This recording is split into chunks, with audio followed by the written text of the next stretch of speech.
Adelante, doctor, cuando usted guste. Muchísimas gracias. Gracias a todos los asistentes a la sesión virtual. Es para mí un honor, en representación de la presidenta actual del Centro Mexicano de Córnea y Cirugía Refractiva, darles la bienvenida a la segunda sesión de educación médica continua a distancia. Y bueno, todavía es más importante nombrar a los ponentes y gracias por su participación y estar con nosotros en estas sesiones. Vamos a hablar sobre neoplasias de superficie ocular y párpados y la sesión va a estar a cargo del doctor Julio Hernández Camarena, que además compartirá micrófonos para hablar respecto a la neoplasia intraepitelial con el doctor Jesús Cabral y diagnósticos diferenciales con el doctor Guillermo García. Sí comentarles que no es necesario que pongan el número de consejo para que se puedan conectar y daremos inicio a la sesión de manera inmediata. Solamente recordarles que la siguiente sesión será el próximo 13 de noviembre a las 8 de la noche. Agradecerles que estén con nosotros y el foro es tuyo, Julio. Muchísimas gracias por participar con nosotros. Hola, buenas noches. Muchas gracias, Manuel. Déjame empezar a compartir por aquí la pantalla. Ok, listos. Ya lo comentaba probablemente Manuel. Primero que nada, agradecer a la Sociedad Mexicana de Oftalmología permitirnos este espacio y al Centro Mexicano de Córnea por la invitación, la doctora Valeria y pues todo su equipo.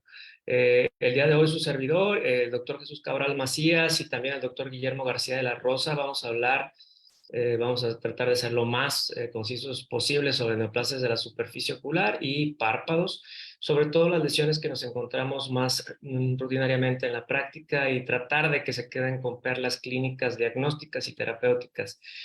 Dividimos un poquito diferente la presentación, ya lo van a ver en el transcurso de esta hora, para tratar de ser un poquito más cohesivos. Como ustedes leen en el título, es un tema bastante extenso. Nos llevaría mucho más de una hora hablar de todo ello, entonces vamos a tratar de ser como muy puntuales en cada uno de los temas que tocaremos. Eh, de entrada, ninguno de nosotros tiene ningún conflicto de interés con el material presentado a continuación.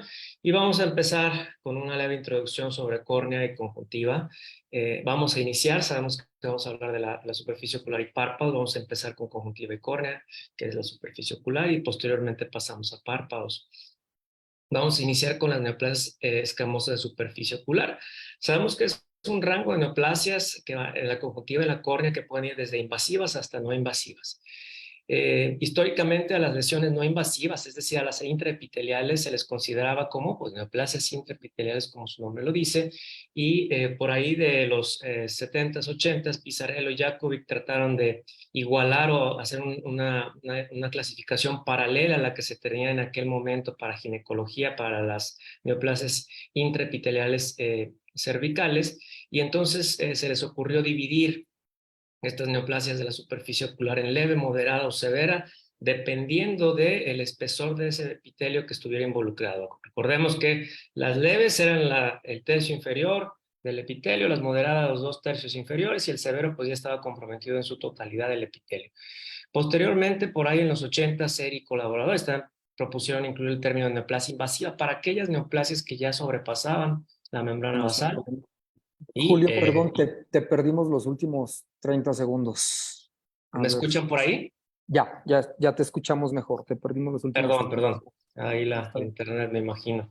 Entonces les comentaba que leve, moderado y severo fue la clasificación que Jakovic y Pizarello ahí en los 70s, 80s propusieron para tratar de emparejar la clasificación de neoplasias con la que tenían en ginecología en aquellos años, pero lo tienen por ahí, para neoplasias intraepiteliales en cervix. Entonces, esto fue lo que empezó a clasificar las neoplasias en la superficie ocular.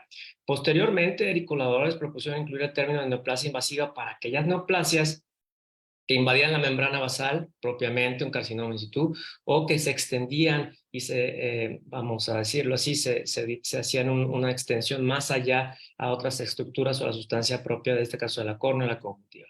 Y no fue hasta los 90 cuando propiamente Lee y colaboradores, específicamente Lee y el doctor Hurst, propusieron nombrar a todo esto como neoplasias escamosas de superficie ocular y no nombrarlas solamente neoplasias intraepiteliales, a todo este rango, este espectro de alteraciones en el epitelio membrana basal y su comportamiento neoplásico, les nombró neoplasia escamosa de superficie ocular, que es el término que hemos venido utilizando de algunos años hacia acá para englobar a todas estas patologías.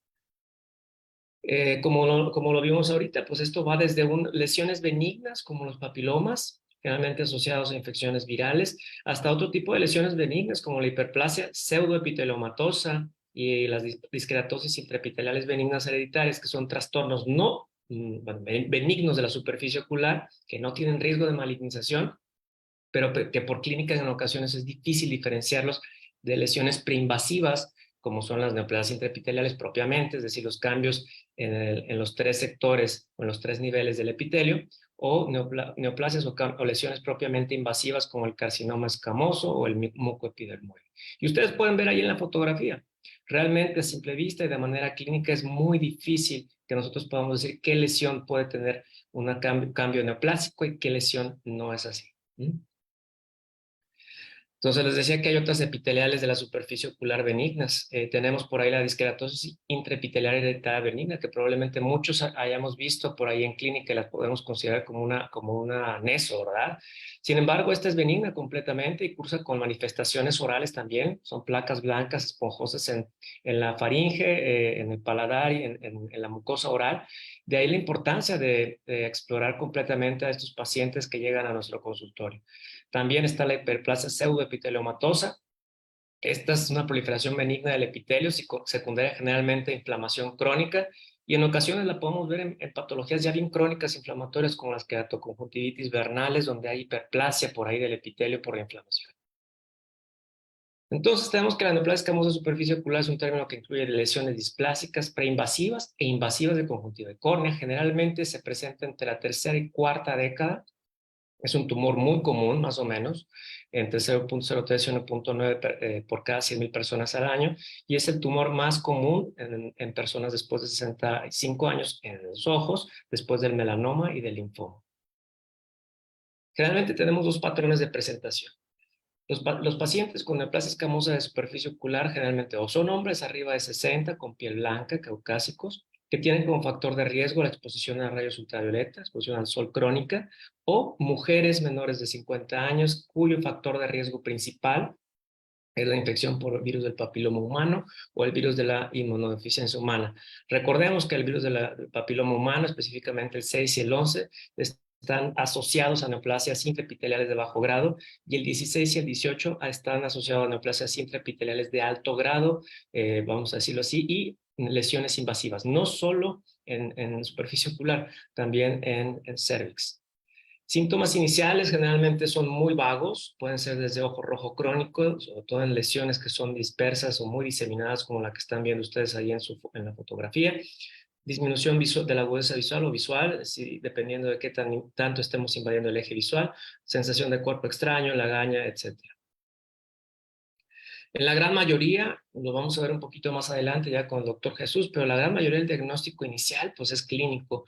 Nos podemos ayudar de tinciones vitales como verde de lisamina, rosa de bengala, incluso azul de metileno, ya lo vamos a ver un poquito más a fondo, y son muy valiosos estos auxiliares diagnósticos porque nos dan muy buenas pistas del ciclo celular que están, o del metabolismo celular que están sufriendo estas lesiones en la superficie, y nos dan una idea o no de si tienen algo de malignidad. La extensión y forma clínica generalmente las podemos ver en tres formas: gelatinosa, leucopláquica o papiliforme. Hay algunas formas, por ejemplo la nodular, que es rara, pero esta tiene una extensión muy rápida. Generalmente cuando vemos esta es muy inequívoco el diagnóstico. O formas difusas, menos comunes. Ahí sí el diagnóstico es difícil, porque generalmente pasan sin diagnóstico por mucho tiempo y son diagnosticadas como conjuntivitis crónicas, y no es hasta que se presenta una lesión un poco más clásica que decidimos explorar más allá y diagnosticar más a fondo. Nuevamente es difícil diferenciar entre lesiones preinvasivas e invasivas. Clínicamente hay algunos datos que sugieren invasión y malignidad en las lesiones grandes con fijaciones a tejidos profundos, no móviles, sugieren definitivamente malignidad. Y podemos decir que en lesiones corneales casi siempre vamos a enfrentarnos a lesiones preinvasivas, obviamente por la estructura anatómica e histológica de la córnea. Generalmente estas lesiones son opalescentes, en vidrio esmerilado, bien definidas, los bordes fimbriados y avasculares, como lo vamos a ver en la siguiente fotografía. Entonces, generalmente estas lesiones, afortunadamente, son preinvasivas por la histología corneal. Sabemos que la membrana de Bowman generalmente es difícil que pueda penetrar hacia allá la neoplasia. Entonces, nos vamos a encontrar casi con lesiones con un grado de malignidad o de atipia leve. Pueden infiltrar también córnea y esclera, poner una extensión y tener una extensión intraocular. Esto es rarísimo, pero generalmente lo vemos en pacientes inmunocomprometidos o con HIV. En ocasiones muy raras pueden extenderse hacia órbita causando proptosis, como la fotografía que ustedes están viendo ahí en la presentación.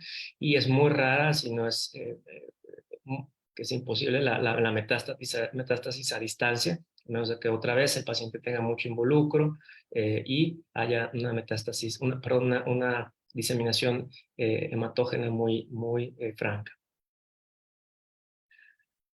Cambiando un poquito de tema, hablamos ahora de las neoplasias pigmentadas de la superficie ocular. ¿No? Vamos a hacer un resumen muy llano porque también es un tema muy grande, muy extenso. Vamos a empezar con la melanosis adquirida primaria. Este es el 21% de las lesiones pigmentadas de la conjuntiva. Generalmente también se presenta en pacientes con piel blanca, generalmente mujeres, 63% en los papers de la doctora Carol Shields, y en la sexta década de la vida. La presentación generalmente es unilateral, la pigmentación no es homogénea como la pueden ver ustedes en la fotografía, es dispersa en forma de dust, como de polvo, ¿verdad? Muy diseminado el pigmento.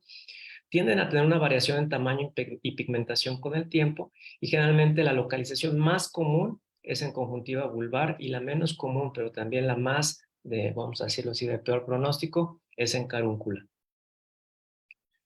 Aquí podemos dividir la melanosis adquirida primaria en dos, con atipia celular, que esa es la que más tenemos que tener en cuenta, y sin atipia celular. Porque es importante saber que es vital saber si tiene atipia o no atipia una lesión como esta, porque la progresión a melanoma se reporta hasta en el 50% de estos casos y clínicamente es imposible diferenciarlo. Tenemos que biopsiarlo o analizarlo histológicamente de alguna forma para determinar esta atipia. El melanoma, que es un tema bien extenso también, sabemos que se presenta principalmente en pacientes mayores de 65 años, que es la población que está más en riesgo. Menores de 50 años también existe, aunque un poquito menos en la incidencia. Ese es el segundo tumor pigmentado más común de la superficie ocular y el 94% de los casos, nuevamente, pacientes de piel blanca, caucásicos. La presentación, el 74, 3/4 partes de los casos son de novo, el 21% surgen a raíz de una melanosis adquirida primaria y 4% surgen de neos. Hay que tener en cuenta que hasta el 20% de estas lesiones son amelanóticas y cuando estamos viéndolas en la lámpara individual las podemos ver como lesiones elevadas, inmóviles y altamente vascularizadas. Igualmente, la localización más común es en conjuntiva vulvar, menos común en fornix y carúncula, desafortunadamente también, son las que peor pronóstico tienen, no solo para metástasis, sino también para muerte. Generalmente el diagnóstico histológico final se da con marcadores muy específicos, melanina y vimentin, y la expresión de marcadores como Ki67. Sabemos que el melanoma de superficie ocular y de párpados generalmente tiene un pronóstico reservado. La recurrencia después de resección es hasta de 45% a 5 años y casi 60% después de 10 años de resección. La metástasis 15% a 5 años y 22% hasta 30% a 15 años en las series reportadas. Es importante quedarnos con esta información, sobre todo son factores clínicos que están asociados a metástasis y a muerte. Sabemos que los tumores de orígenes de novo, es decir, que son primarias, obviamente las lesiones, las localizaciones carunculares o en fornix, tumores nodulares extensos que crecen de forma pagretoide, es decir, hacia arriba o en forma vertical, y localización en plica, así como tumores mayores de 1 o 2 milímetros, tienen un pobre pronóstico tanto para metástasis como para muerte a mediano y largo plazo. Finalmente, recordar que existen otras lesiones pigmentadas que tienen un curso benigno, como el nevo que están viendo ustedes ahí. Recordar que esto es de lo más común, el nevo. Podemos ver que estos son lesiones que tienen mucho tiempo en la superficie ocular del paciente. Históricamente, a través de fotografías, podemos evidenciar su presencia o el paciente nos lo puede decir con su historia clínica. Tienen pigmentación variable, sobre todo durante la adolescencia y en caso de las mujeres durante el embarazo. Frecuentemente podemos encontrar quistes dentro del epitelio y, como lo comento, puede haber cambios con variaciones hormonales. Y finalmente la melanosis asociada a la complexión, anteriormente denominada melanosis racial. Sabemos que esta es bilateral, generalmente vemos el pigmento muy disperso, diseminado, y clásicamente lo podemos ver alrededor del limbo, y generalmente se presenta en individuos con pigmentación de piel más oscura. Y por último, para párpados, que otra vez vamos a acotarnos a lo más importante. Sabemos que el cáncer de párpado es alrededor de 5 a 10% de las lesiones malignas cutáneas, alrededor de 5 a 15 casos por cada 100,000 personas al año. El carcinoma vasocelular es por mucho el más frecuente, es el que están viendo ustedes en fotografía. En unos segundos más vamos a describir la clínica. El carcinoma de células escamosas es el segundo lugar, es el 3 al 10% aproximadamente de los casos. El carcinoma sebáceo, afortunadamente, es de los más malignos, el comportamiento más maligno de todos estos tipos de neoplasias. Afortunadamente es muy raro, entre el 1 y el 10% de todas las neoplasias malignas de los párpados. Y el melanoma, el cáncer de células de Merkel, cada uno menos del 1% de la prevalencia para este tipo de patologías. El cáncer vasocelular tiene una incidencia de 14 casos por cada 100,000 individuos al año. Los factores de riesgo ustedes los conocen muy bien: exposición solar, la edad, la inmunosupresión, el tabaquismo y algunos síndromes genéticos muy específicos, como el xeroderma pigmentoso o el síndrome de Gorlin-Goltz, que de por sí estos síndromes están asociados a otras neoplasias en otra parte del cuerpo. La presentación generalmente son nódulos aperlados en el borde palpebral, con ulceraciones centrales y telangiectasias. El párpado inferior suele ser el lugar anatómico más común para estas lesiones, seguido del canto medial, párpado superior y el canto lateral. El subtipo morfeiforme generalmente es un subtipo muy nodular, grande, ulcerado. Suele ser el de más difícil resección y de alta recurrencia, aunque realmente este tipo de neoplasias tiene una muy baja tasa de metástasis. El cáncer de células escamosas de párpados o de piel de párpados tiene una incidencia pico en la séptima década de la vida. Generalmente se ve una proliferación anormal de los queratocitos. Es mucho más frecuente en hombres que en mujeres, 3 a 1. Los factores de riesgo, nuevamente: piel blanca, exposición solar y radiación, la edad, inmunosupresión, exposición a algunos químicos como el arsénico, y también se ha explorado muy fuertemente la posibilidad de que el virus del papiloma humano esté involucrado en este tipo de neoplasia. Generalmente se presenta como un nódulo o placa elevados con descamación, induración, queratinización y o ulceración. El comportamiento clínico depende totalmente, como en muchos tipos de neoplasias y cáncer, del grado de diferenciación, siendo los menos diferenciados los que más asociados están a destrucción tisular y a metástasis. Nuevamente, el párpado inferior y el canto medial, como lo vemos en la fotografía clínica, es el lugar de presentación más común y puede ser de novo o sobre lesiones preexistentes, sobre todo en casos donde exista queratosis actínica. Nuevamente, la importancia de la exploración no solamente del ojo, sino de la piel alrededor de la órbita y otras partes del cuerpo para identificar a pacientes con este tipo de factores de riesgo. El cáncer sebáceo, uno de los más agresivos que tenemos en piel de párpados y en piel en general. Una incidencia muy baja, afortunadamente, 0.1 a 0.6 casos por cada 100,000 individuos por año. No hay muchos factores de riesgo identificados más que la edad, y sí hay algunos síndromes asociados a este cáncer, como el de Muir-Torre, que está asociado a otro tipo de cánceres, como el colorectal, no asociado a polipomatosis.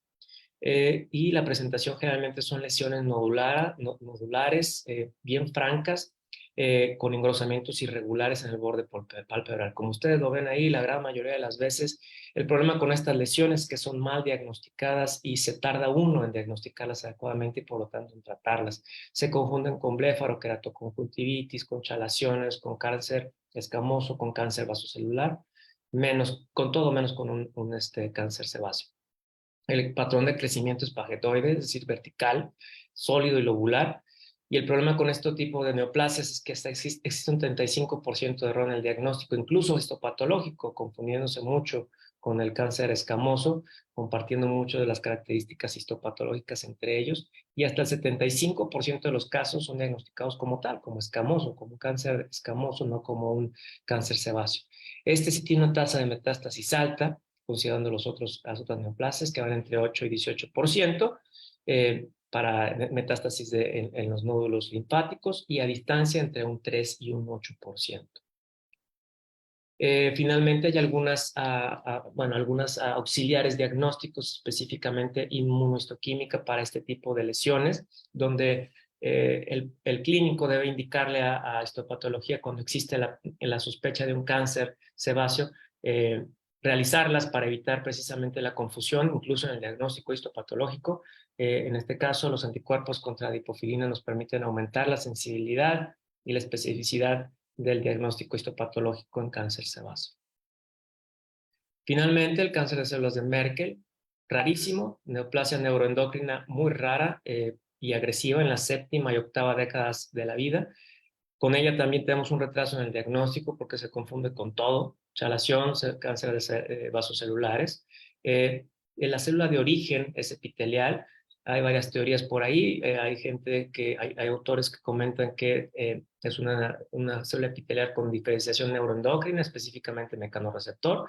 Y hay otros grupos que comentan que pueden ser células madre pluripotenciales dérmicas. Realmente la presentación suele ser una lesión de proliferación muy rápida, como un nódulo solitario, como lo ven ustedes ahí en la fotografía, coloración violácea, y puede haber ulceración en telangiectasia. Realmente pues, se parece mucho a un cáncer vasocelular. Este tiene una característica que se disemina muy, muy fácilmente, precisamente por su gran crecimiento, su rápido crecimiento hacia nódulos linfáticos, y hace metástasis con mucha facilidad. Tiene un pobre pronóstico y generalmente el tratamiento incluye excisión y radioterapia. Comentarles que la parte del tratamiento quirúrgico y en este caso radioterapia, quimioterapia, pues va un poquito más allá del alcance de la presentación del día de hoy. Nos enfocaremos un poco más a la parte de neoplasia escamosa de superficie ocular y lesiones pigmentadas, por lo que le pido al doctor Jesús que nos apoye con esa parte para continuar con la sesión del día de hoy. Muchas gracias.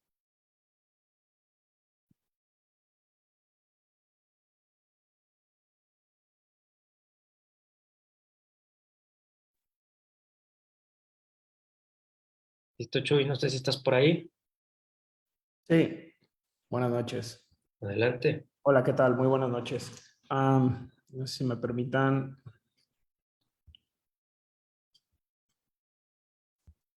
A ver si me apoyan. ¿Pueden ver ahí todos ya la presentación? Sí, listo. Ok, bueno, pues buenas noches a todos. Un placer, un verdadero placer compartir esta sesión con dos grandes colegas, el doctor Julio Hernández y el doctor Guillermo García. Y bueno, ahondando un poco en este tema tan amplio y que obviamente por cuestiones de tiempo acotaremos a ciertas patologías, vamos a hablar un poco del abordaje diagnóstico en los tumores de superficie. Considerar que en la superficie ocular pueden presentarse lesiones con una gran variedad de extirpes celulares, como ya estábamos viendo en la presentación previa. Y bueno, dentro de ellos, considerar que los malignos más comunes siempre a tomar en cuenta son las neoplasias escamosas de superficie ocular, el melanoma conjuntival, siempre, obviamente, tenerlo en cuenta, y linfoma conjuntival como tal. Como ya bien se mencionaba, realmente el espectro es muy amplio para hablar de neoplasias epiteliales escamosas de la superficie ocular. En cuanto a las neoplasias escamosas de la superficie ocular, vamos a un espectro muy amplio desde displasias leves hasta hablar del carcinoma invasor. Atinadamente, el doctor Hirst pudieron agrupar todo este conjunto de entidades o este espectro dentro de un solo término, acuñado como las neoplasias escamosas, lo cual facilita al clínico poder lograr la identificación y el tratamiento de las mismas. Estos pacientes típicamente se presentan con síntomas como enrojecimiento, lagrimeo, sensación de cuerpo extraño e inclusive en algunas ocasiones dolor, aunque pueden presentarse asintomáticos y el único síntoma o con el que más frecuentemente se presentan en el consultorio son con sensación de cuerpo extraño o cuestiones cosméticas. Considerar siempre la historia del paciente y qué factores de riesgo puede tener asociados. Determinar, obviamente, factores como edad, género, factores étnicos y ocupacionales, así como entidades previas de inmunosupresión o cirugías anteriores. La exploración clínica es fundamental para hacer el primer filtro, tanto diagnóstico, y poder orientar de mejor manera o llevar a mejores términos nuestro tratamiento. Apoyarnos siempre que sea posible de una citología o definitivamente mediante una biopsia o un reporte histopatológico, lo cual nos dará obviamente un diagnóstico más certero a ser el gold standard. Y actualmente en auge las técnicas diagnósticas mediante imagen, específicamente hablando de la tomografía de coherencia óptica, así como la microscopía confocal y la ultrabiomicroscopía. Realmente el espectro clínico de una presentación de una neoplasia escamosa de la superficie ocular es muy amplio. Estas lesiones pueden presentarse en formas papilares, en formas leucopláquicas, lesiones gelatinosas, generalmente confinadas a la zona del limbo corneoescleral, y asimismo lesiones opalescentes que clínicamente cuando no están acompañadas de un patrón mixto son las más difíciles de identificar, son las más sutiles de identificar. Asimismo, podemos encontrar lesiones que vienen mixtas o combinadas con cierta pigmentación. Por ello, por estas lesiones, sobre todo las opalescentes, es importante hacernos acompañar de las tinciones que antes mencionábamos y ahorita vamos a ahondar en ellas. Entonces, al presentarnos con una lesión en la superficie ocular, lo primero que debemos identificar es ver ciertas características generales de la misma. Inicialmente, identificar los bordes de esa lesión. Difícilmente una lesión bien definida en sus bordes podrá orientarnos hacia un aspecto de premalignidad o malignidad. Las lesiones generalmente con bordes bien definidos y un patrón de vasos regulares suelen ser lesiones benignas. Por el contrario, en aquellas lesiones con bordes muy irregulares, ¿de acuerdo? Una extensión muy desorganizada y un patrón vascular también desorganizado, llámese en tirabuzón, cola de cochino, cerebriforme, esto siempre nos va a orientar a pensar en una lesión pre-maligna o maligna. Asimismo, es importante delimitar la extensión del mismo, si es una lesión móvil o es adherida y si es plana o elevada. Las tinciones son una excelente herramienta para determinar la extensión de la misma y la actividad en la que se encuentra dicha lesión.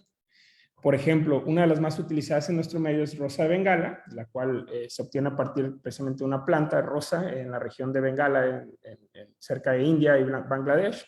Esta tinción es una tinción acidófila que tiñe las células epiteliales degeneradas y revitalizadas.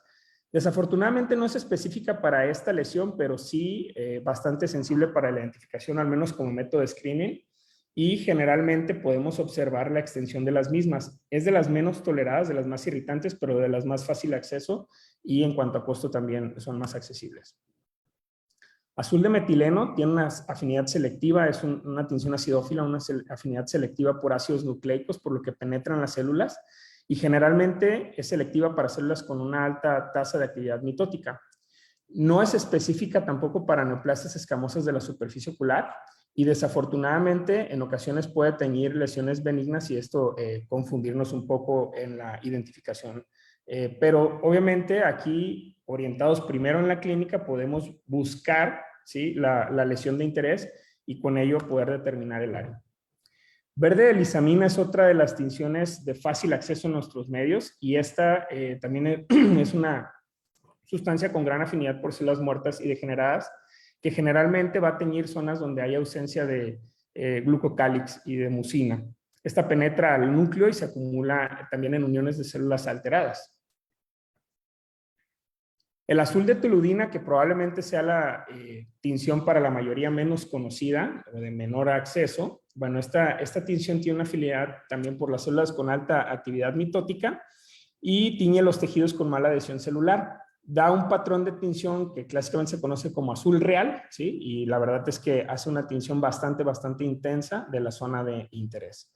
Entonces, con estas 4 tinciones podemos lograr la identificación de neoplasias escamosas de la superficie ocular, teniendo en cuenta que las de más fácil acceso serían rosa de Bengala y verde de lisamina. Ahora bien, algo que ha venido a revolucionar la identificación de lesiones de este tipo y además abordar su seguimiento y valorar el patrón de respuesta terapéutica es la tomografía de coherencia óptica. Como ustedes saben, esto arroja imágenes bidimensionales de dispersión óptica utilizando interferometría de baja coherencia.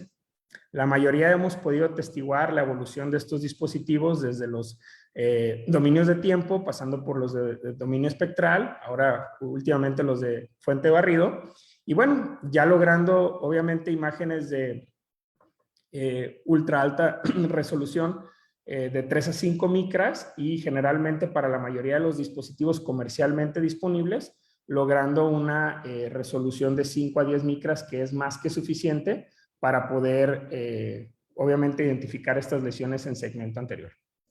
Es un método no invasivo, obviamente no se produce contacto para la determinación o para lograr esta imagen.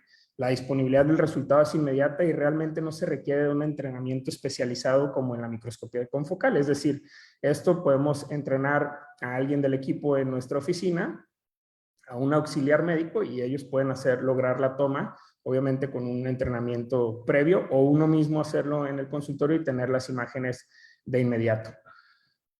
Las limitaciones, bueno, es que cuando estas lesiones son muy extensas o son demasiado gruesas, más allá de 450 micras, van a producir una sombra posterior, lo cual nos va a limitar visualizar la extensión de la misma, o en aquellas lesiones que tienen un gran componente leucopláquico, pues la imagen se verá un poco limitada en cuanto a la profundidad. Bien, nada más para que se den una idea de cómo ha ido evolucionando estas imágenes. Últimamente con las de alta resolución, pues podemos lograr identificar detalles bastante específicos que con las primeras generaciones de dispositivos era imposible pensar. Para todos aquellos colegas que no están familiarizados con las imágenes de tomografía segmento anterior, generalmente todos están más familiarizados con imágenes de mácula o nervio. Bueno, en una imagen de segmento anterior, específicamente aquí hablando de córnea, lo primero que tienen que identificar es la primera línea hiperrefléctica que pueden ver en la zona superior. Esta corresponde a la película lagrimal y por debajo de ella, justo por debajo de ella, van a ver una zona hiporrefléctica de aproximadamente 50-70 micras, y esto lo miden con calipers, que va a corresponder al epitelio corneal. Esta debe ser hiporrefléctica, vuelvo a insistir. Por debajo de ella ven esta sección con un asterisco que representa el estroma de la córnea, que normalmente se corresponde al 90% del grosor total. Y por último, en la línea más profunda, encontrarán el endotelio corneal, aquí identificado con un triángulo blanco. Asimismo, para el epitelio conjuntival, siguen el mismo patrón. Esta línea de diferenciación que diferencia el limbo corneoescleral con los patrones que ya acabamos de mencionar. Y si nos enfocamos en evaluar el epitelio conjuntival, veremos esa línea hiperrefléctica que corresponde a la película lagrimal. Posteriormente veremos una línea hiporrefléctica que se corresponde al epitelio conjuntival. Por debajo de ella, una zona de hiperreflectividad, que es la sustancia propia, y más abajo, como pueden ver aquí en este triángulo blanco, el estroma de la esclera. Bien, entonces, una vez que obtenemos la imagen, para iniciarnos en la identificación de este tipo de lesiones, ¿qué evaluaremos? Lo primero es saber dónde encontrar nuestro epitelio, el epitelio sano. Ese es el principal parámetro de identificación, es el paso 1. Entonces, podemos ver esta zona hiporrefléctica de 50-70 micras, bien definida, ¿de acuerdo? Esto es el epitelio normal, no se encuentra engrosado. Y lo siguiente que debemos hacer es trazar una línea considerando dónde estaría la membrana basal de nuestro epitelio, que vendría siendo esta zona representada aquí, por esta línea punteada amarilla, ¿de acuerdo? Una vez que tenemos identificada bien la zona epitelial, procederemos a identificar si existe algo más dentro de nuestra zona de interés, que es el epitelio. En este caso hay una masa hiperrefléctica que se encuentra por encima de la membrana basal y que está arrojándonos una dimensión de 511 micras. Esto, por supuesto, que sale de los parámetros de normalidad. Y la última cosa a identificar es esta transición tan abrupta que existe entre un epitelio sano a un epitelio enfermo. Esta triada, identificar una zona hiperrefléctica, ¿de acuerdo? Aumentada de volumen con una zona de transición epitelial de epitelio sano a epitelio enfermo, ha sido descrita en diferentes papers ya a lo largo de varios años como una triada muy, muy sensible para poder diagnosticar una neoplasia escamosa de superficie ocular. Bien, entonces, aplicando la clínica, tenemos nuestra zona de interés, colocamos el raster de nuestro tomógrafo y la imagen que nos arroja, realizaremos la siguiente identificación. Irnos a identificar el epitelio sano, posteriormente, después de haber trazado una membrana basal imaginaria, entonces mediremos, o bueno, no tan imaginaria, realmente es muy identificable. Mediremos cuánto mide la zona hiperrefléctica por encima de esa membrana basal que está confinada dentro de nuestro epitelio y posteriormente encontraremos esa zona de transición abrupta. Entonces, el engrosamiento epitelial, la hiperreflectividad epitelial y la brusca transición epitelio normal es lo que nos orienta al diagnóstico. Diversos artículos han identificado como umbral un grosor por arriba de 120 micras o de 142 micras en algunas otras referencias bibliográficas como un signo bastante sensible y específico para las neoplasias escamosas de superficie ocular e incluso poderla diferenciar de lesiones como pterigión. Entonces, un ejemplo más, lesión leucopláquica, colocamos nuestro raster en el sitio de interés, al tener el corte obtenemos la triada de epitelio sano, esta zona hiperrefléctica, aumentada de volumen, con una zona brusca de transición entre epitelio sano y epitelio enfermo, pudiéndonos orientar al diagnóstico. Una vez más, ¿de acuerdo? Zona de interés, epitelio sano, por encima de este hay una masa, y zona de transición brusca, ¿de acuerdo? Esta es muy importante mencionar que debe ser hiperrefléctica para pensar en una neoplasia escamosa de superficie ocular. Ahora bien, estas lesiones pueden coexistir de manera mixta, acompañada en este caso de un pterigión. Este es un caso donde se hace el diagnóstico de neoplasia escamosa de superficie ocular. Como pueden ver, puede coexistir con otra lesión, que sería un pterigión. Una vez que se da tratamiento o los ciclos de quimioterapia, de esto hablará el doctor Guillermo García más adelante, adecuados para resolver la lesión, podemos ver cómo el epitelio aplana, adquiere una morfología adecuada, un grosor normal de 50 a 70 micras, se vuelve hiporrefléctico y la masa queda por debajo de la membrana basal de ese epitelio. Esto es el restante de la lesión previa original, que sería el pterigión, ¿de acuerdo? Ahora bien, la tomografía también ha venido a ayudarnos en cuanto al seguimiento de estas lesiones. Ahora, el 17% de los casos que antes se consideraban clínicamente resueltos, se sabe que existe una detección subclínica y en realidad estos casos todavía persisten con cierto grado de lesión y necesitan extender los ciclos de tratamiento o hacer otro tipo de abordaje. La microscopía confocal realmente no es una técnica tan difundida. Al ser obviamente una técnica operador dependiente, se requiere un entrenamiento un poquito exhaustivo y además de una cooperación importante del paciente. Utiliza una fuente de luz, un detector del mismo y por medio de un efecto estenopeico aumenta la resolución óptica hasta lograr imágenes al plano celular. Las imágenes son impresionantes, como pueden ver, un epitelio sano con una zona de transición muy abrupta y lo que pueden ver en este sitio son células pleomórficas de diferentes tamaños, formas, hiperreflécticas con núcleos grandes, nucleolos muy prominentes, ¿de acuerdo? Y bueno, esto da un aspecto que se le llama clásicamente noche estrellada. En realidad existen conclusiones mixtas en la bibliografía acerca de que hay una superposición significativa de hallazgos tanto para este tipo de lesiones malignas como en otras que se pueden encontrar benignas y realmente no sería actualmente todavía una herramienta adyuvante tan importante como el OCT para hacer el diagnóstico y el seguimiento de estas lesiones. Y por último tenemos la ultrabiomicroscopía, el UVM, bueno, que sabemos que tiene una penetración mayor a los tejidos y nos puede dar una mejor visualización del grosor y profundidad en lesiones que son muy grandes.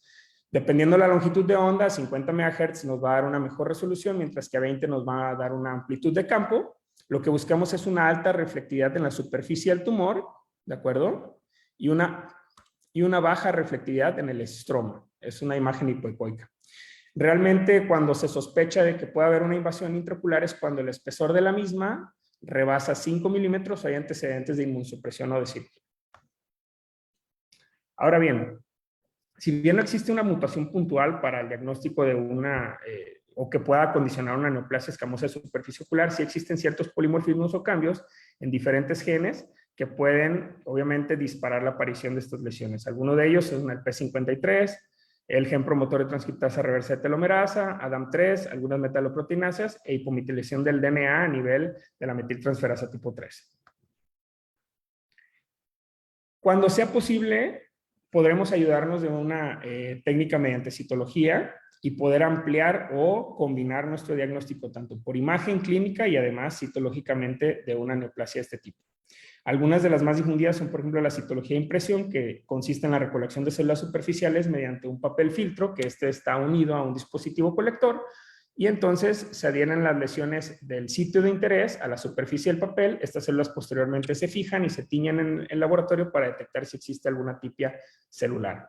Hay una correlación de hasta el 84% con los diagnósticos histopatológicos mediante biopsia, obviamente con una técnica apurada y en las mejores lesiones. Es mínimamente invasivo, puede hacerse en la oficina e incluso en niños cooperadores puede lograrse. Una de las limitaciones importantes, obviamente, es que solamente nos arrojará una muestra muy superficial de la lesión, requiere cierto entrenamiento y, bueno, si son lesiones leucoplácticas, esto reducirá la sensibilidad diagnóstica. Recientemente este artículo, apenas publicado en octubre de este año por un grupo en la India, bueno, utiliza los cubreobjetos para realizar este raspado. Prescinden ya del uso del papel filtro o el del dispositivo en caso de no tenerlo. Hacen el raspado directamente con el cubreobjeto, fijan, tiñen las células y las observan directamente en el microscopio.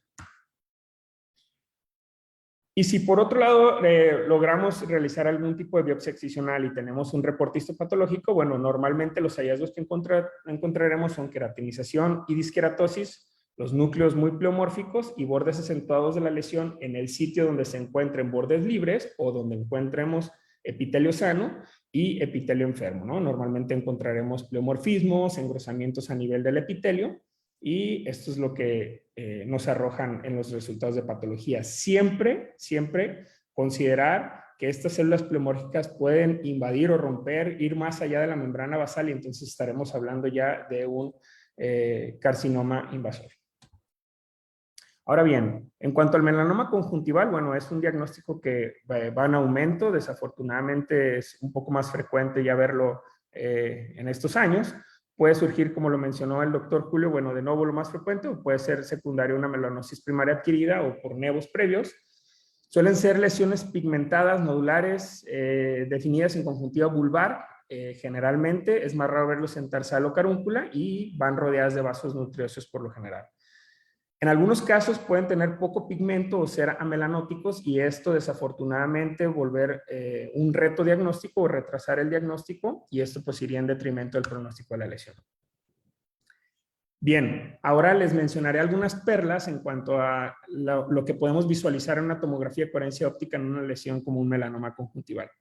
Aquí, a diferencia de lo que encontramos en un epitelio sano, suele estar hiperrefléctico el epitelio y esto va a estar por encima de una masa subepitelial que suele ser hiperrefléctica, pero en esta ocasión el epitelio, como pueden ver, en todo su trayecto mantiene el grosor normal, es un epitelio delgado, ¿de acuerdo? Normal o incluso delgado.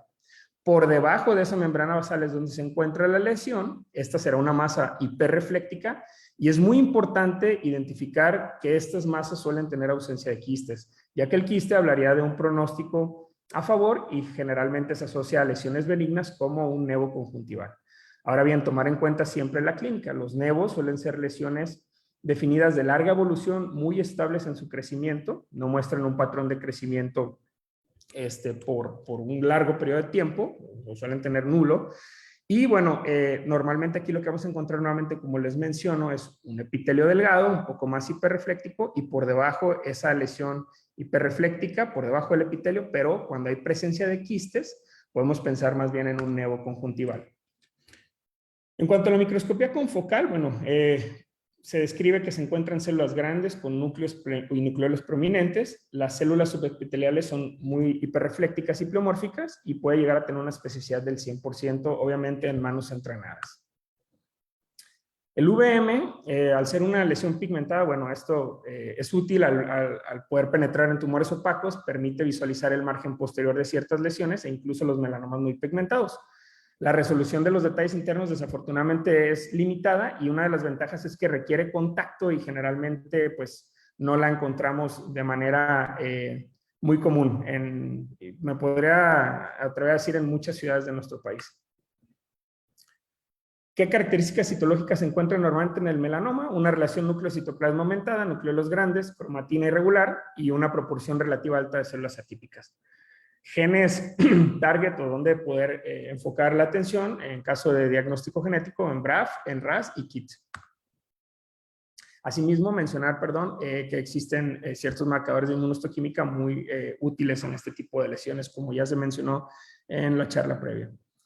Por último, el linfoma conjuntival, que bueno, como todos ustedes saben, deriva de proliferaciones clonales de linfocitos. El 98% se asocian a células B. Son lesiones, por lo general, clínicamente rosas asalmonadas, no suelen arrojar sintomatología.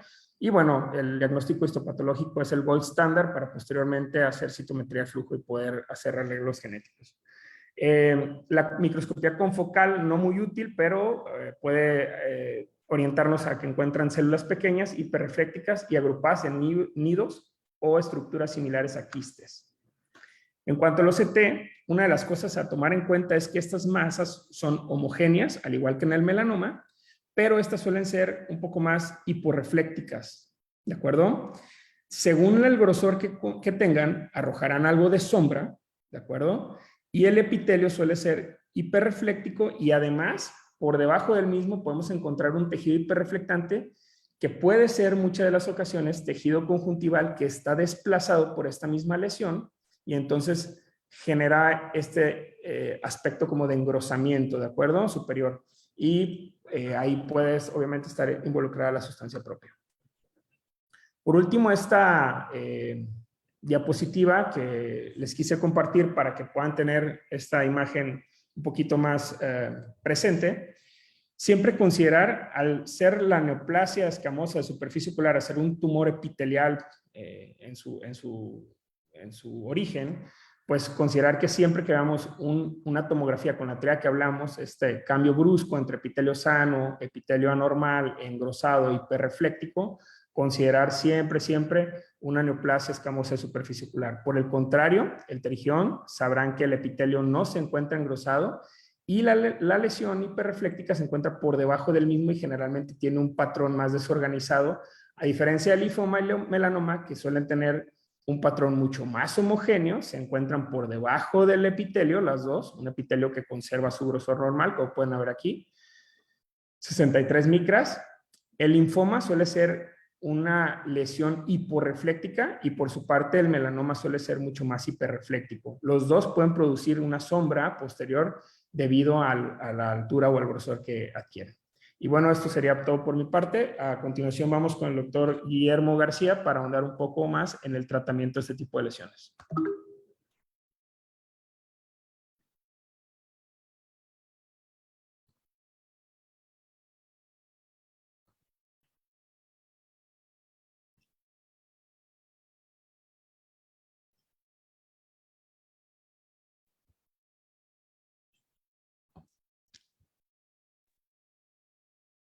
Muy buenas noches, ¿me escuchan? Escúchame. Ok, perfecto. Bueno, para continuar con el tema, vamos a hablar un poco del tratamiento de las neoplasias de la superficie ocular, tanto el tratamiento médico como el tratamiento quirúrgico.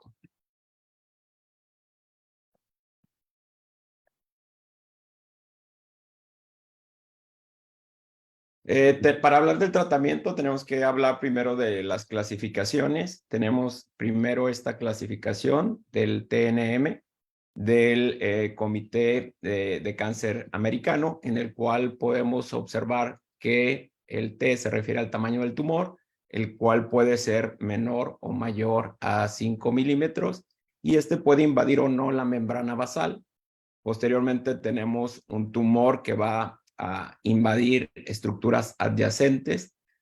Hay algunas estructuras que tienen peor pronóstico, como son la conjuntiva tarsal, la carúncula, y hay otras que pueden tener involucro intraocular o intraorbitario. Además, tenemos que ver si hay presencia de infiltración hacia los nódulos linfáticos regionales y metástasis a distancia. Sin embargo, esta es una clasificación que más utilizo, en la cual nos permite valorar todas estas neoplasias escamosas y la podemos distinguir en 4 grados. El primer grado, a su vez, se divide en 3 y esta va a depender del tamaño del involucro de los usos horarios en el limbo y del tamaño del diámetro de la lesión. Estas lesiones no van a tener un involucro intraocular y el tratamiento sería la resección con biopsia excisional y cuidando muy bien los márgenes. Posteriormente tenemos la lesión B, que es una lesión grande, la cual va a involucrar más de 3 usos y menos de 6. Va a tener una lesión de un tamaño entre 5 y 15 milímetros de diámetro. Y el tratamiento recomendado para esto sería inmunoterapia para hacer una quimiorreducción y posteriormente hacer una excisión quirúrgica, ya que al tener lesiones más grandes podemos tener una deficiencia de células de limbo. Y por último, la C, que estaríamos hablando de una lesión difusa, que son grandes. Aquí el tratamiento inicial sería una inmunoreducción, principalmente con interferón, para posteriormente hacer la resección quirúrgica. En el grado 2 tenemos una cierta invasión, sobre todo a esclera y a estroma corneal, y aquí va a ser muy importante hacer la manipulación en la clínica para ver que no tenga adherencia a planos profundos o tomar estudios de imagen como el VM. Para hacer la cirugía, aquí tenemos que hacer una esclerectomía lamelar o una queratectomía, posteriormente hacer la crioterapia, y esta crioterapia puede ser o debe ser en el margen y sobre todo en la base. En etapas más avanzadas tenemos el grado 3, en el cual ya tenemos un involucro intraocular. Estas lesiones pueden ser de cualquier tamaño. Podemos ver este involucro tanto en la clínica o con estudios de imagen, y el tratamiento sería la enucleación. En grado 4, el estadio más avanzado, igual la lesión puede ser de cualquier tamaño. Tenemos que tomar estudios para ver que no tengamos extensión a otras zonas, y el tratamiento sería la exenteración. Este último grado requiere un tratamiento multidisciplinario, en el cual también tenemos que apoyarnos con el servicio de patología, oncología, oculoplástica, para tener un tratamiento completo. Este es un esquema que me llamó mucho la atención.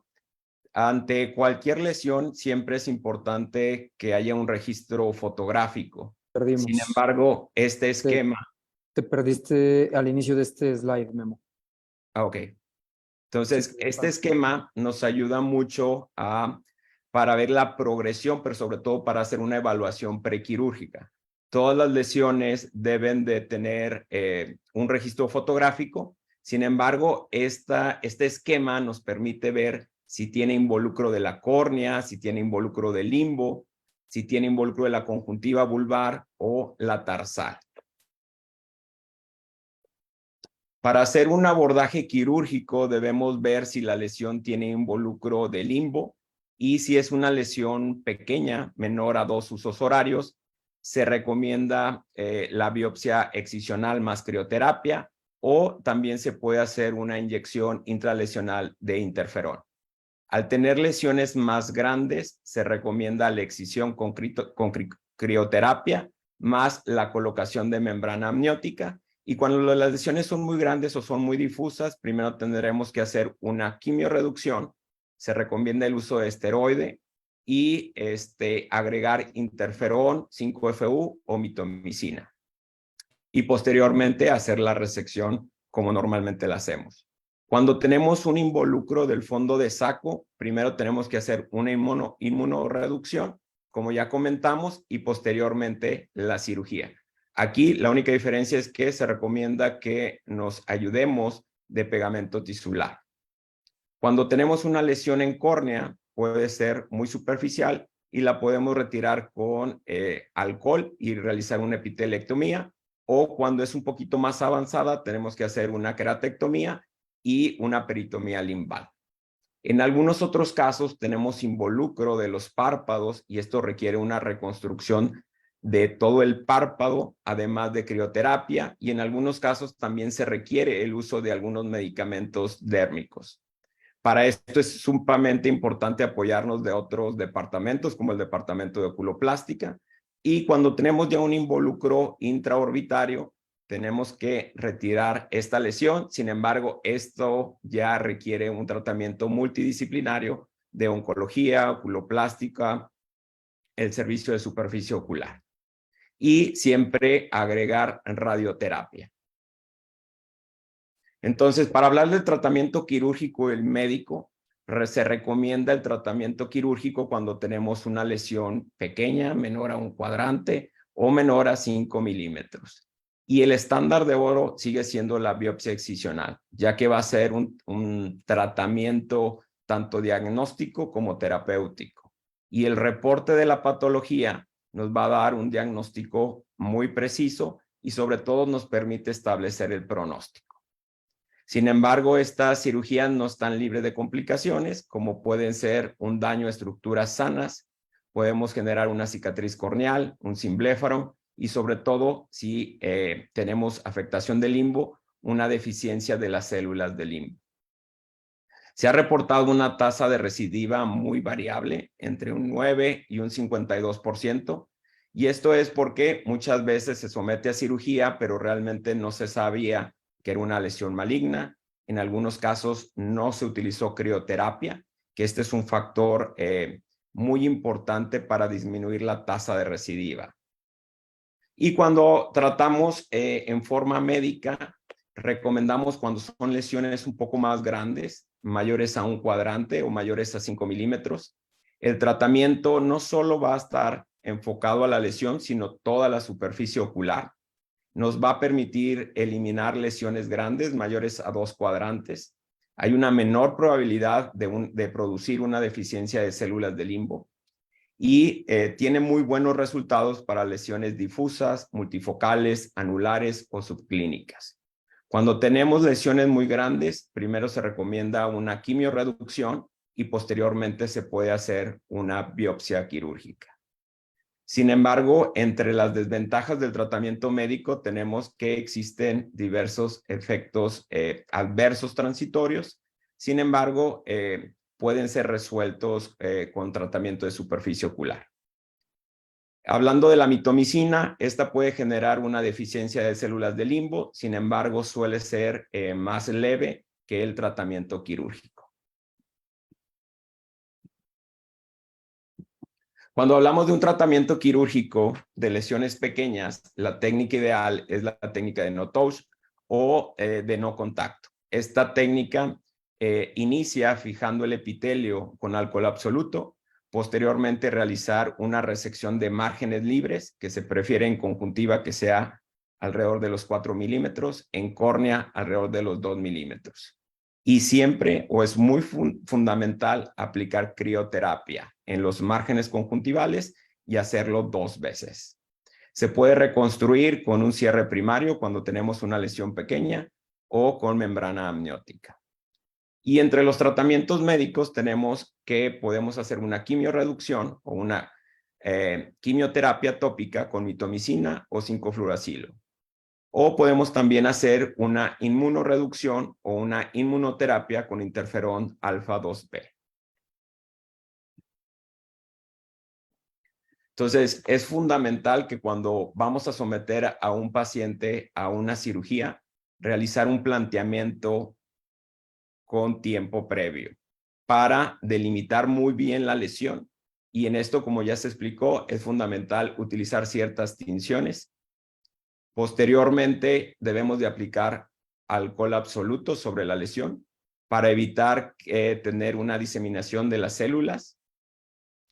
hay que marcar muy bien cuáles van a ser nuestros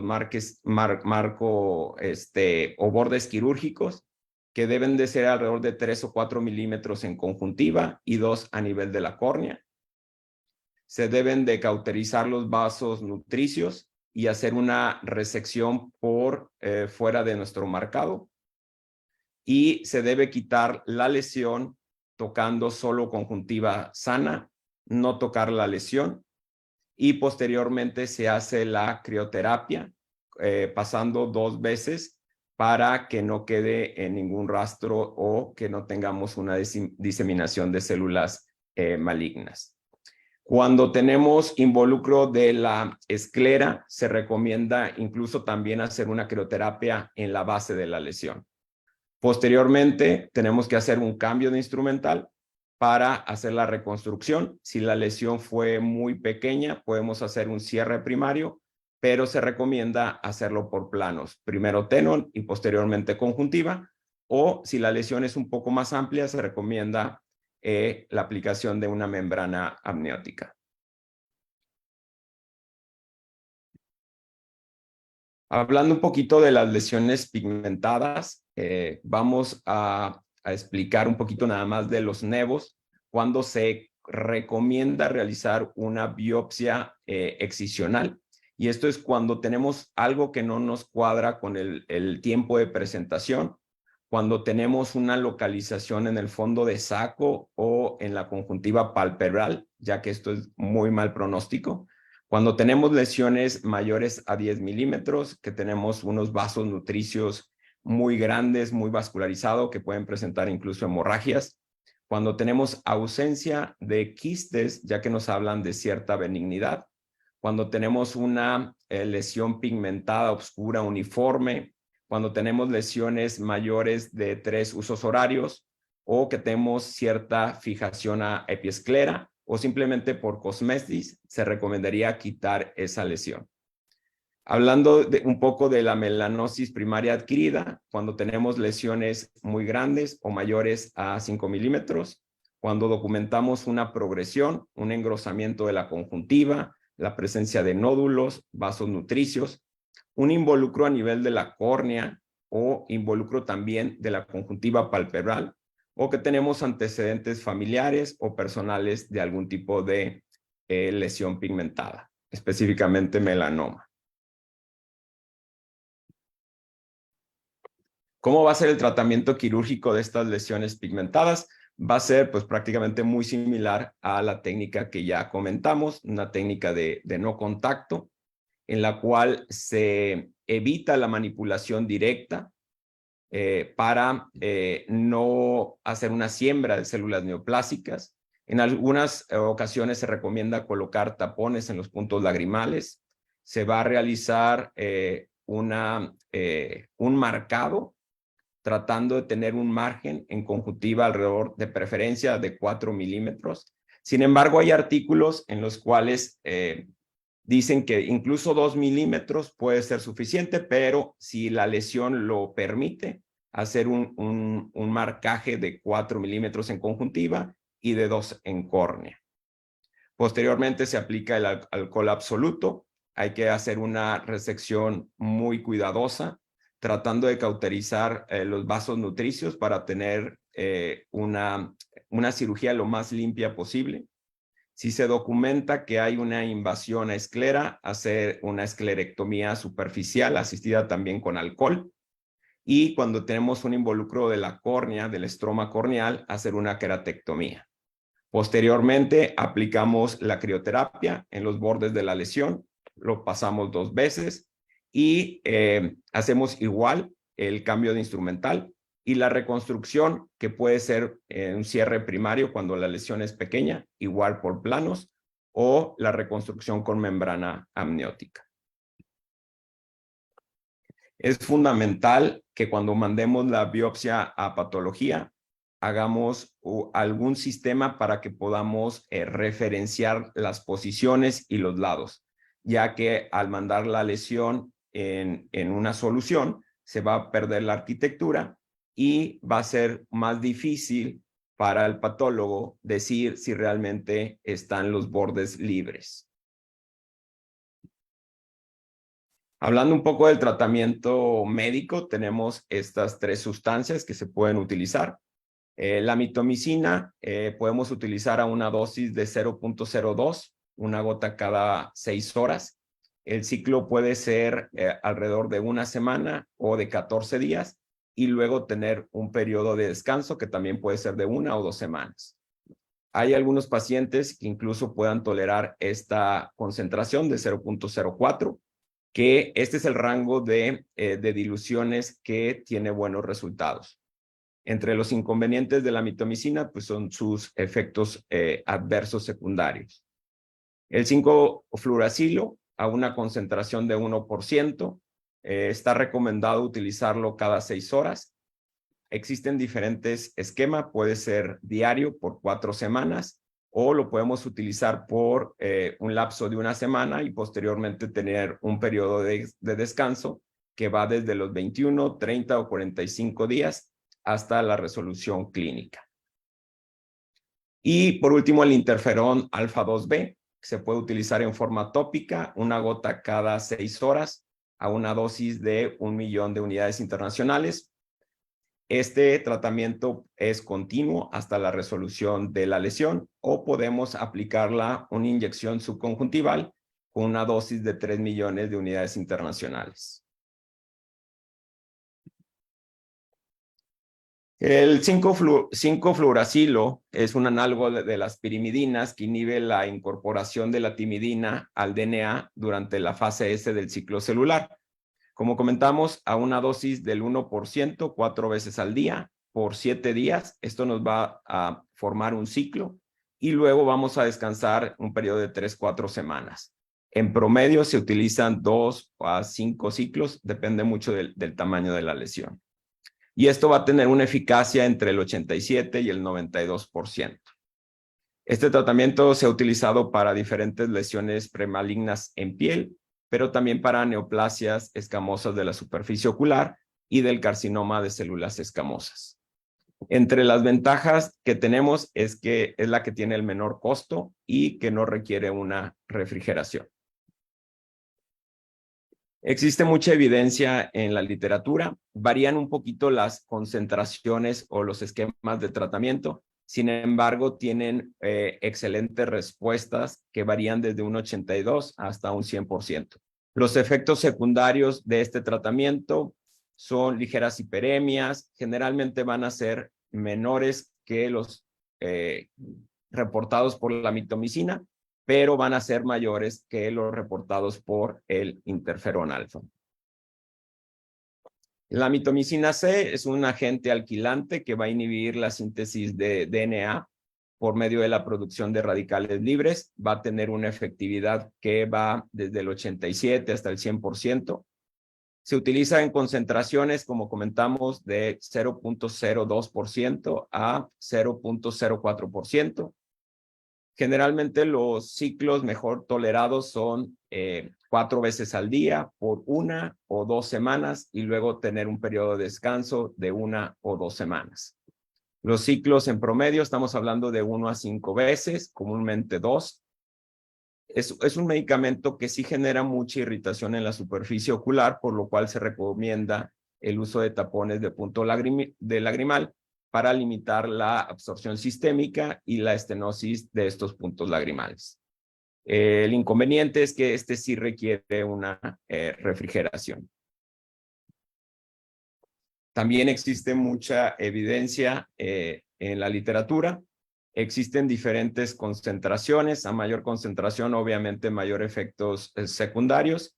Sin embargo, a veces se prefiere la concentración más alta recomendada cuando tenemos lesiones muy, muy grandes. Porque a pesar de que todos los efectos secundarios tienen muy buena respuesta al tratamiento. Y por último tenemos el interferón alfa 2B.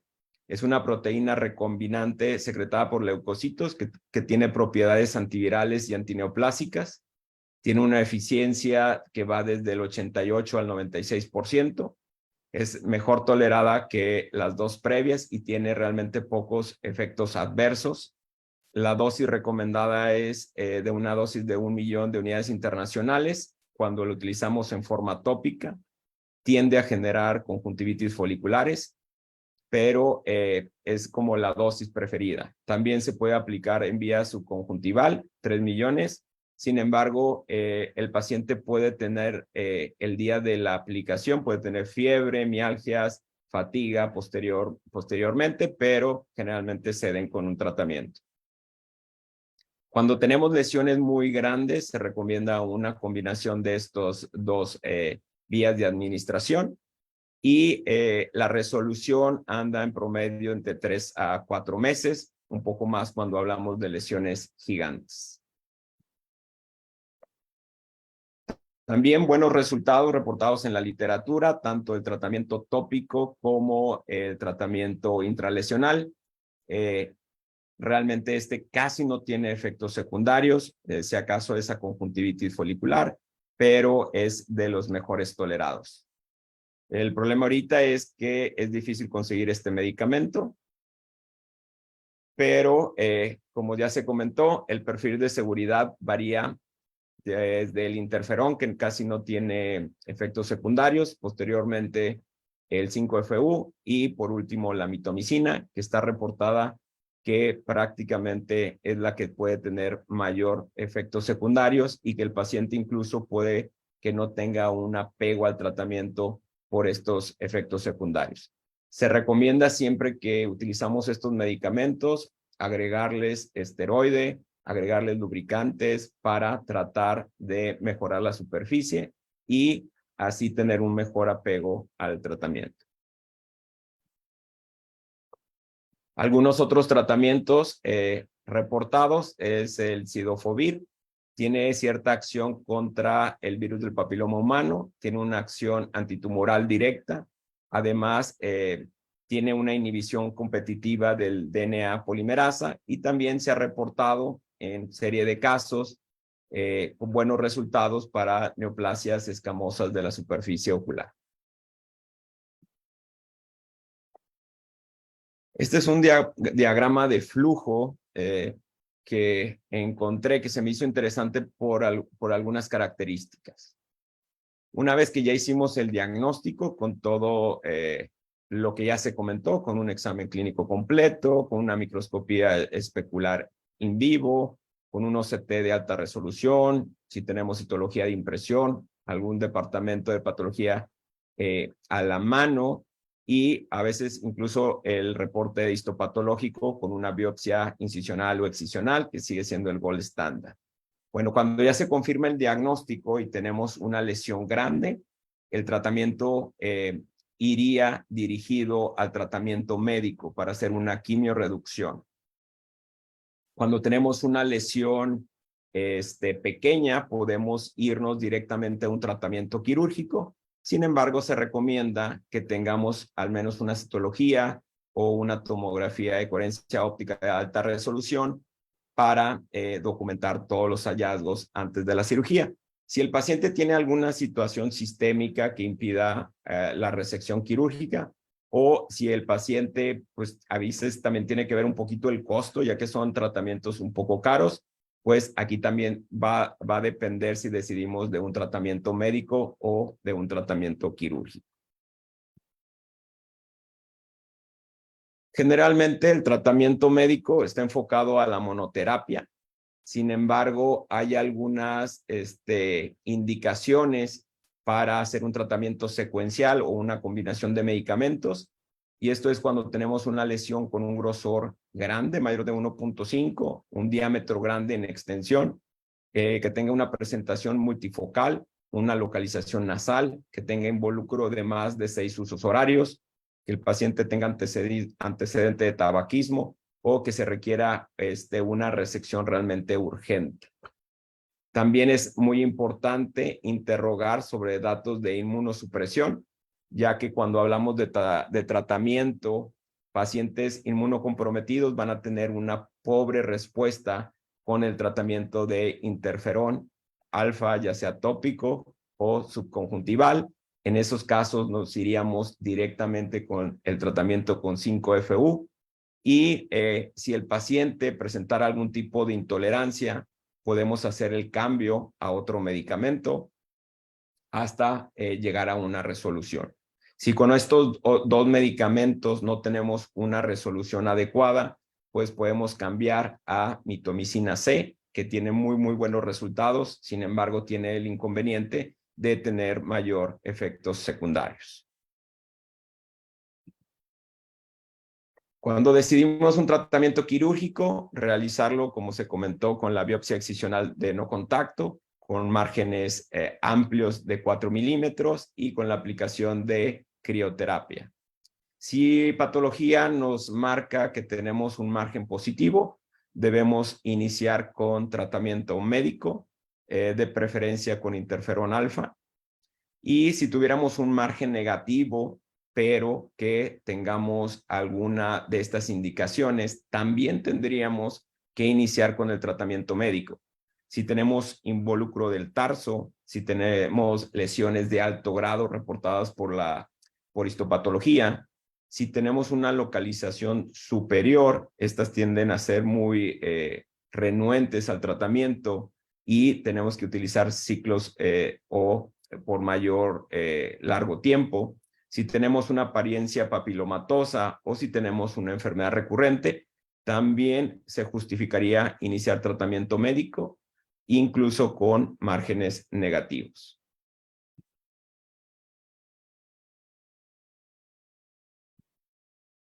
Ya dando que tengamos una resolución y un seguimiento, el seguimiento más adecuado tendría que ser con tomografía de coherencia óptica de alta resolución, ver si está disponible. Como ya se comentó ahorita, muchas veces podemos decir que ya no hay evidencia clínica de lesión en la exploración o con tinciones, pero muy probablemente un OCT nos puede decir que todavía hay algún tipo de lesión residual.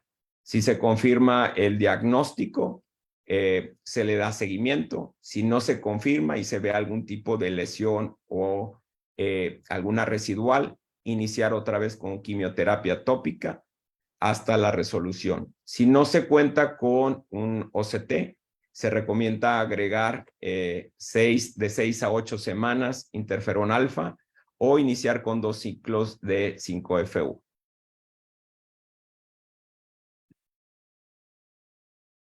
El pronóstico de las neoplasias escamosas es relativamente bueno. El riesgo de metástasis es bajo, es menor del 1%. La recurrencia a 12 meses se ha reportado en un 10%, a 5 años de un 21%. ¿Y cuáles son los factores para una recurrencia? Los factores que tienen mayor peso sería una ubicación tarsal, que nos reporten márgenes positivos en el estudio histopatológico o un grado histológico de que nos reporte severidad. Y los factores que disminuyen la recurrencia sería una ubicación nasal. El utilizar crioterapia disminuye mucho el riesgo de recurrencia. Y en caso de que nos reporten que hay un margen positivo, la aplicación de interferón alfa baja el riesgo como si no estuviera positivo ese margen. Entonces, es muy importante que todas estas lesiones tengamos un adecuado seguimiento y las mandemos a patología. Para concluir, tenemos que el tratamiento médico y quirúrgico tienen la misma tasa de éxito. En algunos casos podemos seleccionar o preferir uno sobre otro en algún paciente. Entre los tratamientos médicos, las 3 medicamentos tienen la misma eficacia. La diferencia va a estar en la tolerancia y los efectos secundarios. Y el tratamiento quirúrgico sigue siendo el estándar de oro. Y para que sea efectivo debe ser una biopsia sin contacto, pero sobre todo con crioterapia, la cual se ha visto que es la que tiene, al utilizarla, tenemos una menor tasa de recurrencia.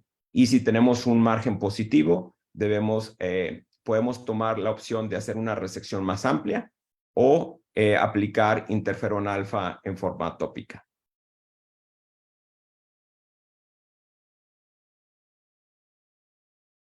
Muchas gracias. Muchas gracias, Memo. Julio, ¿estás por ahí? Sí, aquí estamos, Manuel. Listo. Perfecto, muchísimas gracias. Oiga, híjole, pues la verdad es que taquilleros, 356 asistentes y creo que tiene mucho que ver con la calidad de pláticas y los expertos que tenemos presentes aquí con nosotros. Magisterial las 3 charlas, la verdad. Fíjate que no me gustaría robar tiempo, sobre todo porque ya estamos rebasados, pero sí quiero compartir un par de preguntas que vienen en el chat y que me gustaría conocer su opinión, si les parece bien. Yo creo que algo importante a mencionar es el tema del abordaje clínico, que no pasa de moda y fundamentalmente uno de los comentarios es donde los felicitan por las charlas y comentan que hay que recordar el arte perdido de la gonioscopía, ya que frecuentemente existen lesiones contiguas al limbo, que aunque sean de bajo riesgo de invasión, pues eso nos puede también ayudar a determinar la extensión si no contamos con otros estudios. Y fíjate que una pregunta que quiero lanzar al foro, que yo creo que es algo que nos hacemos todos cuando estamos empezando a manejar este tipo de lesiones, es ¿cuál es la forma que recomiendan para diluir la mitomicina y el 5-FU para utilizarlo en colirio? Memo, no sé si quieras. Pues la concentración recomendada sería de 0.02 a 0.04 y va a depender mucho de la tolerancia realmente del paciente. El 0.04 realmente sí genera mucha toxicidad. Realmente no se considera el tratamiento de elección. Cada vez la mitomicina va hacia el tercer lugar, incluso cuando tenemos muy buenos resultados. Siempre iniciar con cualquiera de las otras 2 opciones. Entonces, prácticamente ahorita mi abordaje sería empezar con 5-FU, al menos que interferón esté disponible. Tengo algunos pacientes que sí lo han podido conseguir, iniciamos con interferón, si no 5-FU y posteriormente mitomicina. Realmente no, los pacientes no toleran mucho la mitomicina, ¿sí? Y solo la utilizo cuando el paciente ya no toleró los otros 2. Sí, de Pero acuerdo. esa sería la concentración 0.02 a 0.04. Sí, igual ahí nada más agregar, recordar que la gran mayoría de estos medicamentos se tienen que diluir con solución salina balanceada y por lo tanto la vida útil de estos medicamentos tienen que ser refrigerados y va de 7 a 9 días. A veces recordarle al paciente que hay que reformular el medicamento en caso de que sean ciclos de 2 semanas a la semana por la probabilidad de contaminación. Y lo que comentamos, pues finalmente tiene que ser entre esa concentración, recordar el usar tapones de puntos lagrimales en estos pacientes es súper importante, en cualquiera de los medicamentos que se usen, específicamente 5-FU y mitomicina. Fíjate que no sé si Jesús quieras comentar algo.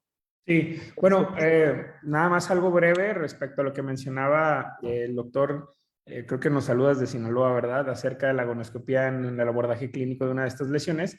Es muy atinada esa observación y yo agregaría además siempre considerar que se sospecha de un carcinoma, incluso ya invasor, hacer palpación de ganglios regionales, encontrar o buscar intencionalmente un ganglio centinela. No olvidar hacer fundoscopía en estos pacientes, es importante también, aunque la diseminación es muy rara o generalmente metástasis por ya sea alguna invasión a algún vaso sanguíneo o por ganglios linfáticos, por algún vaso linfático, pues sí vale la pena hacer una exploración exhaustiva. Yo ahorita me enfoqué obviamente en perlas diagnósticas de métodos diagnósticos un poquito más avanzados, dando por hecho, obviamente, que se tiene que hacer una exploración clínica completa, ¿verdad? O sea, muy, muy exhaustiva.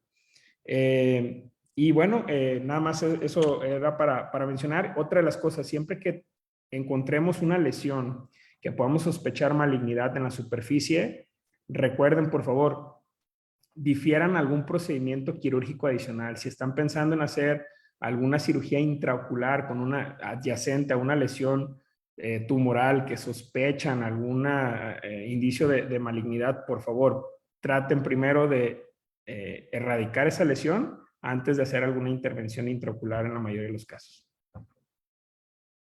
Julio, fíjate que panorama que nos diste, con perlas y con puntos muy específicos de las diferentes lesiones de párpado y superficie ocular, me gustaría tocar un punto que tiende a ser frecuentemente pasado por alto, sobre todo en cirujanos jóvenes, y es estas lesiones asociadas a la cronicidad que inician con un orzuelo, chalación, repite el orzuelo, hacen lesiones crónicos recurrentes donde dicen, ay, es que no te resecaron bien el orzuelo, y es que otra vez te salió, y es que se te ocluyó otra glándula. ¿Cuál sería como tu recomendación para identificar a este paciente que es susceptible de que en realidad esté cursando con un proceso neoplásico, sobre todo por esta asociación que existe con las tasas de mortalidad de las metástasis de los carcinomas sebáceos, que aunque son poco frecuentes, su importancia es importante, ¿no? Sí, yo creo que es bien importante la cuestión epidemiológica de esto. Es muy raro ver una chalación en un paciente de edad avanzada, sexta, séptima década de la vida, no es imposible, obviamente. Pero estos pacientes que llegan con una lesión crónica en el borde del párpado, que parece una chalación, y desafortunadamente nos toca, ¿sabes qué? No, ya me lo drenaron un par de veces y ahora se hizo más grande. Una chalación en un paciente de la tercera edad, es decir, sexta, séptima década de la vida, debe sospecharse fuertemente en un tipo de una lesión de este tipo. Tenemos que examinar muy bien lo que dice Jesús. Esa es la historia clínica, exposición a medicamentos, exposición a radiación, exposición al sol, antecedentes familiares. Generalmente estos pacientes tienen antecedente por ahí de alguna otra neoplasia en la familia o de resección de algún otro cáncer, incluso en piel. Recordar también que la gran mayoría de estas lesiones de primera instancia parecen algo benigno hasta que la cronicidad las hace, como lo vieron en las fotografías, ulcerarse, llenarse de telangiectasias, hacerse nodulares. Y bueno, finalmente, la cuestión que dice Jesús, ¿no? El otro Jesús, palpación de ganglios preauriculares, submandibulares, todo este tipo de cosas no debemos dejarlas pasar por alto en la exploración, no olvidar que el paciente pues se tiene que explorar completo, no solamente el ojo, ¿no? Por lo menos en interrogación, en interrogatorio. Gracias. Fíjate que voy a tomar aquí un par de preguntas, sobre todo con lo que decía Jesús. Preguntan, ¿luego de qué tiempo de seguimiento se podría hacer una cirugía de catarata? ¿Qué opinan? No, no hay número mágico. Si tú tienes un diagnóstico histopatológico con bordes libres y hay certeza de que la lesión fue erradicada en su totalidad, creo que podrías entrar con más confianza ya a abordar algún proceso intraocular. Pero si existe la incertidumbre, tiene que haber certeza. Recuerden que estas lesiones no son de crecimiento rápido, son de un avance un poquito progresivo pero lento. Entonces, si están bajo tratamiento únicamente médico y no hay certeza histopatológica de que hay erradicación total de la condición, pueden coadyuvarse de, obviamente, citología de impresión, pueden utilizar métodos diagnósticos de imagen, y una vez, les digo, no hay un tiempo mágico, ¿no? Nadie creo que podría tener la certeza de decir 3 meses, 6 meses, pero creo yo que después de haber intentado 4, 5, 6 ciclos de tratamiento y no haber evidencia clínica de la lesión, no tienes evidencia mediante citología, no hay evidencia mediante imagen, bueno, ahí acortas el abanico de posibilidades y entonces ya podrías considerar algún otro procedimiento. Pero simplemente así entrar a ciegas y decir, bueno, se lo quité, no tengo reporte histopatológico, creo que sería un poco más arriesgado hacer siembras intraoculares de esa lesión. No sé si alguien opina algo diferente. Julio. No, creo que lo que dice Jesús es bien importante, bordes limpios, bordes libres de patología. Eh, Personalmente, esa parte es bien importante. Yo a la gran mayoría de mis pacientes dejo 1 o 2 ciclos mientras sea posible, después de la resección quirúrgica, 1 o 2 ciclos de quimioterapia, especialmente cuando la lesión fue extensa o el patólogo te reporta mucha atipia o un grado bajo de diferenciación en la lesión. Dejar 1 o 2 ciclos después de la resección te ayuda a estar un poco más tranquilo, sobre todo si tienes planeado en un futuro mediano plazo hacer algún otro procedimiento, especialmente intraocular. Entonces, nada más esa recomendación. Memo, fíjate que nos preguntan, y yo creo que es legítimo este tema de las concentraciones. Preguntan, ¿la concentración del 5-FU es igual que el de la mitomicina? No, la concentración del 5-FU va a ser al 1%. Existen diferentes presentaciones en el mercado. La verdad es que lo puedes encontrar en 500 miligramos sobre 10 mililitros, 250 en 5. Incluso, no sé si aquí en México está disponible la concentración de 50 miligramos por mililitro. Entonces, prácticamente esa concentración serían al 5%. Tendríamos que hacer la dilución correspondiente para que nos quede al 1%. ¿Sí? Bueno. Hablando del 5FU, ¿no? Gracias.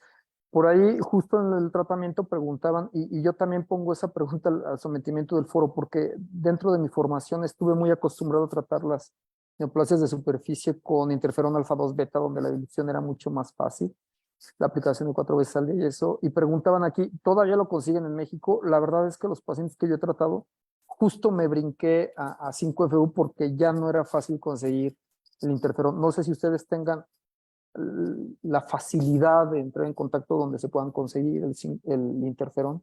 Yo actualmente tengo 2 pacientes con interferón. Digo, yo estoy aquí en Monterrey, pero los consiguieron en México. Pero sí fue muy complicado buscando algún tipo de farmacia, algún distribuidor, principalmente oncológico, pero la mayoría ahorita yo lo estoy tratando con 5FU. 5FU. Sí, Sí, por eso, ¿no? La disponibilidad. por la disponibilidad, por el costo, porque no se refrigera, porque claro, los efectos secundarios ciertamente son tolerados. Y la verdad es que la mitomicina ahorita no ni siquiera lo consideraría por los efectos secundarios que produce. y Yo, perdón, nada más. adelante, Jesús, por favor. Actualmente, yo también en nuestra formación ahí en el Conde, el tratamiento de elección siempre fue interferón alfa 2B. Así es. Hace algunos años que encontramos la concentración de 10 millones de unidades. Y actualmente, bueno, les voy a mostrar aquí, esta es una de las cajas. Obviamente esta ya está utilizada, tiene que estar refrigerada, tiene que estar en cadena fría. Esta es de 5 millones, es la que actualmente está. Entonces la diluyes para dejarla 1 millón, 4 por mililitro. Y 1 millón por mililitro. Y como menciona Guillermo, la verdad es que esto es bien dinámico. Actualmente hay épocas del año donde consigues más fácil el 5FU, hay épocas del año donde consigues más fácil esta concentración del interferón. Yo, la verdad es que he tenido muy buenos resultados. Yo 5FU nunca utilicé en mi formación hasta que ya empecé mi práctica privada. Y la verdad es que los resultados son muy buenos, son sorprendentes. Nunca me he encontrado con un paciente que no lo tolere a la concentración del 1%. Sin embargo, cuando tengo acceso al interferón, pues prefiero utilizarlo. Pero el 5FU, ninguna queja, creo que es una excelente opción para tratamiento médico. Fíjate que ya cuando decimos en mi formación, y es cuando ya digo, híjole, ya no me faltan las canicas aquí. Perdón por la interrupción a todos. La verdad es que ya estamos sobre tiempo, nos están aquí regañando. Extraordinarias sesiones, creo que da para quedarnos 2 horas charlando sobre las preguntas. Muchísimas gracias a los asistentes. Contestar el examen para que sea lo del tema de los puntos del consejo. Y pues no me queda más que despedirme y de verdad extenderles mi agradecimiento a nombre de nuestra presidenta, la doctora Valeria Sánchez Huerta, y por supuesto yo que quedo a sus órdenes, el doctor Emanuel Cabrera como secretario actual del Centro Mexicano de Córnea y Cirugía Refractiva, pues agradecerles infinitamente, magistrales las sesiones. Muchísimas gracias y nos vemos la siguiente sesión, que es el 13 de noviembre a las 20 horas. Julio, Jesús, Memo. Gracias. Muchas gracias a todos. Hasta luego, buenas noches. Un placer. Hasta luego. Buenas noches a todos, gracias. Saludos.